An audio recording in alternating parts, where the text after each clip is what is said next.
আসসালামু আলাইকুম। আমরা বুঝ হওয়ার পর থেকে একটা জিনিস দেখি, তা হলো যে আমাদের তো 84% মুসলমান বাংলাদেশে।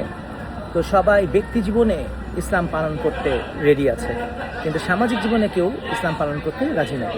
আচ্ছা, এই বিষয়টাকে আমরা কিভাবে দেখি?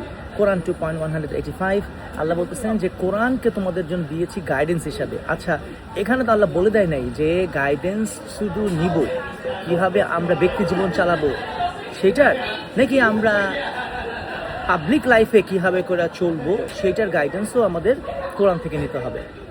তা আপনি দেখবেন যে অনেক মানুষ অনেক ভালো আমলদার, সারাদিন নফল নামাজ পড়তেছে, সারাদিন রোজা রাখতেছে, সারাদিন নামাজ পড়তেছে, হজ করতেছে, এভরিথিং আমরা করতে রাজি, কিন্তু সামাজিক জীবনে ইসলাম প্র্যাকটিস হোক, কোরআন ভিত্তিক হোক, এটা আমরা পছন্দ করছি না।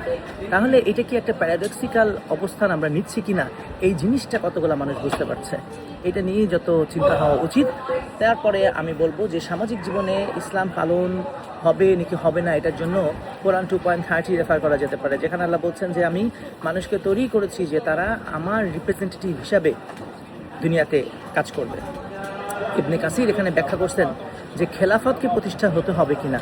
মানে বলছে যদি খেলাফত প্রতিষ্ঠা হয়, যেহেতু বিশ্বের পরিধি এখন অনেক বড়, হতে পারে 4টা ভাগে ভাগ করা যেতে পারে, এবং এখানে যেহেতু 4জন ইমাম অথবা খলিফা সেম আল্লাহরই পারপাস সার্ভ করবে, সেম কোরআনের দায়িত্ব পালন করবে, রিপ্রেজেন্টেটিভ হবে, সেহেতু এখানে কোনো ডিফিকাল্টি হওয়া উচিত না। যদি এটা প্রিন্সিপাল হয়ে থাকে, তাহলে আমরা যে গণতান্ত্রিক জীবনে অপছন্দ করি ইসলামের ইমপ্লিকেশন অথবা কোরআনের গাইডেন্স নিতে, সেখানে কেন দেশভিত্তিক কোরআন প্র্যাকটিস হতে পারবে না সামাজিক জীবনে?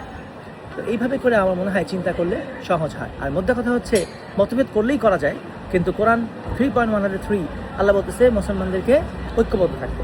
তো এই কয়েকটা বিষয় যদি আমরা মাথায় রাখি, তাহলে আমরা সামাজিক জীবনে কোরআন ভিত্তিক চলার একটা চিন্তাকে নিজেদের মধ্যে লালন করতে পারবো। সবাইকে ধন্যবাদ। আসসালামু আলাইকুম।